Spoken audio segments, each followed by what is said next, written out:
प्रशांत का अर्थ तो आप सभी जानते ही होंगे। इसका अर्थ है सबसे शांत या स्थिर। लेकिन इस नाम से दुनिया के सबसे बड़े महासागर को पुकारा जाता है, जिसका नाम प्रशांत महासागर रखा गया, जो दुनिया का सभी महासागरों में सबसे गहरा व सबसे बड़ा महासागर है। इसकी विशालता का पता इस बात से लगता है कि यह अकेला अटलांटिक महासागर से दुगने से अधिक है। प्रशांत महासागर इतना गहरा है कि वैज्ञानिक भी इसकी गहराई का पता आज तक नहीं लगा सके। प्रशांत महासागर में छोटी छोटी मछलियों से लेकर दुनिया के सबसे बड़े जीव ब्लू व्हेल भी पाई जाती है। दुनिया का सबसे बड़ा ऑक्टोपस भी इसी महासागर में मिलता है और इसी महासागर में सफेद डॉल्फिन भी पाई जाती है। छोटे छोटे जीवों से लेकर बड़े बड़े जीवों को संरक्षण देता है यह महासागर। अब तो आप समझ ही गए होंगे इसे प्रशांत महासागर क्यों कहा गया। यह महासागर इतना विशाल है कि दुनिया के बड़े बड़े देशों की सीमाएं इससे लगती हैं, जिन देशों की संख्या लगभग 50 से ऊपर है।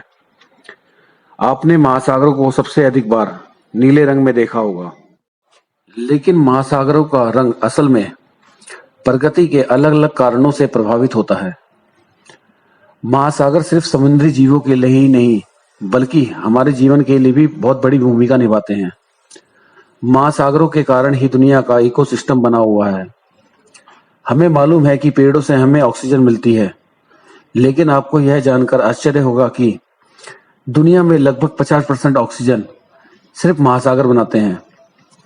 दुनिया का लगभग 70% भूभाग पानी से ढका हुआ है।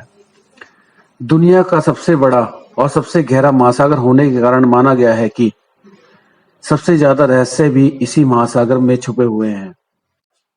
ये महासागर सैकड़ों वर्षों से हमें और अन्य जीवों को संरक्षण भी दे रहे हैं और ऑक्सीजन भी। लेकिन हमारे द्वारा फैलाए गए वेस्टेज जो नदियों के रास्ते सीधा महासागरों में जाकर गिरते हैं और महासागरों की गुणवत्ता पर सीधा असर डालते हैं। ऐसा अगर लगातार होता रहा तो कब तक महासागर हमें संरक्षण दे पाएंगे? इस पर ध्यान दिया जाना अभी बहुत जरूरी है।